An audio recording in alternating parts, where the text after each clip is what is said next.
It's my way. If it was, I probably wouldn't have got much conversation going on. But yeah, so I was never sure if it was me, my thoughts, or whatever.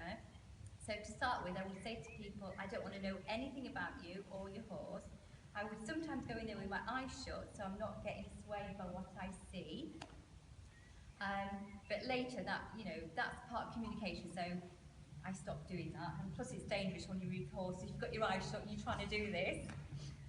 But yeah, so you're not sure until you write it down. So if you can imagine, there's lots of aerial waves going around. You can't see them, but you know they're there, don't you?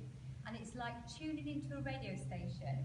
So what you have to do is just quieten your mind and sort of just listen.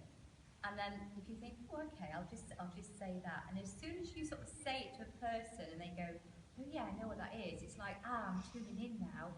And the more you say, the more stronger the signal gets. But to start with, you have to just play around with it and experiment, because at the end of the day, how I pick up might not be how you pick up. It could be slightly different. You can get pictures, you can get feelings, you can get like a gut instinct that something's not right, or you just walk in and it feels like, I describe it as energy, because that's what it is. It's communicating energy. Everything's energy. This is not solid, this is not solid. We all vibrate at different frequencies, and that's what you're tuning into. So, what I was saying there. Right, okay, so I've answered your question because I've gone off track there. Yeah, pretty much. Yeah, so basically until you sort of start that conversation going, you're not going to know, and then once you get the feedback, which is why I always say to people, it's really, really important to have feedback. And it's not about me coming in and saying, this is what I'm getting, I want you to inflate my ego, and I'm going to go out with a big head because I've got it all right.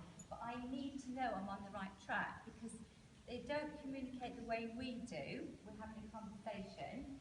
It's sometimes little short bits. It can be a picture, it can be a feeling, it can be a word. And you've just got to sort of put that together and make sense of it. And the more you do it, yes, Julie. That's fine.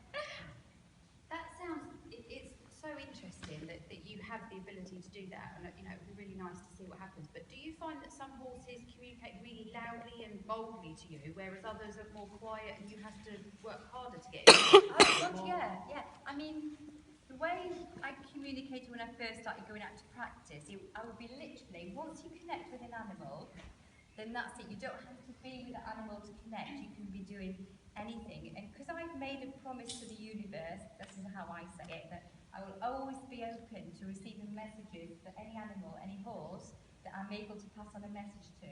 So if it was somebody in Australia, I'm not likely to get a message unless the person that owned the horse happens to be in the supermarket or just pulled up beside me and talking about horses, and I passed on a message. Then they can have it. But so the message always goes to whoever is going to get to that person to pass it on. But to start with, sometimes it's like shouting. And one day I was driving to work, and it was a horse I sort of knew from where Sam used to work, and it was just like this little voice going, "Oi!" And I was like, "Is that my imagination?"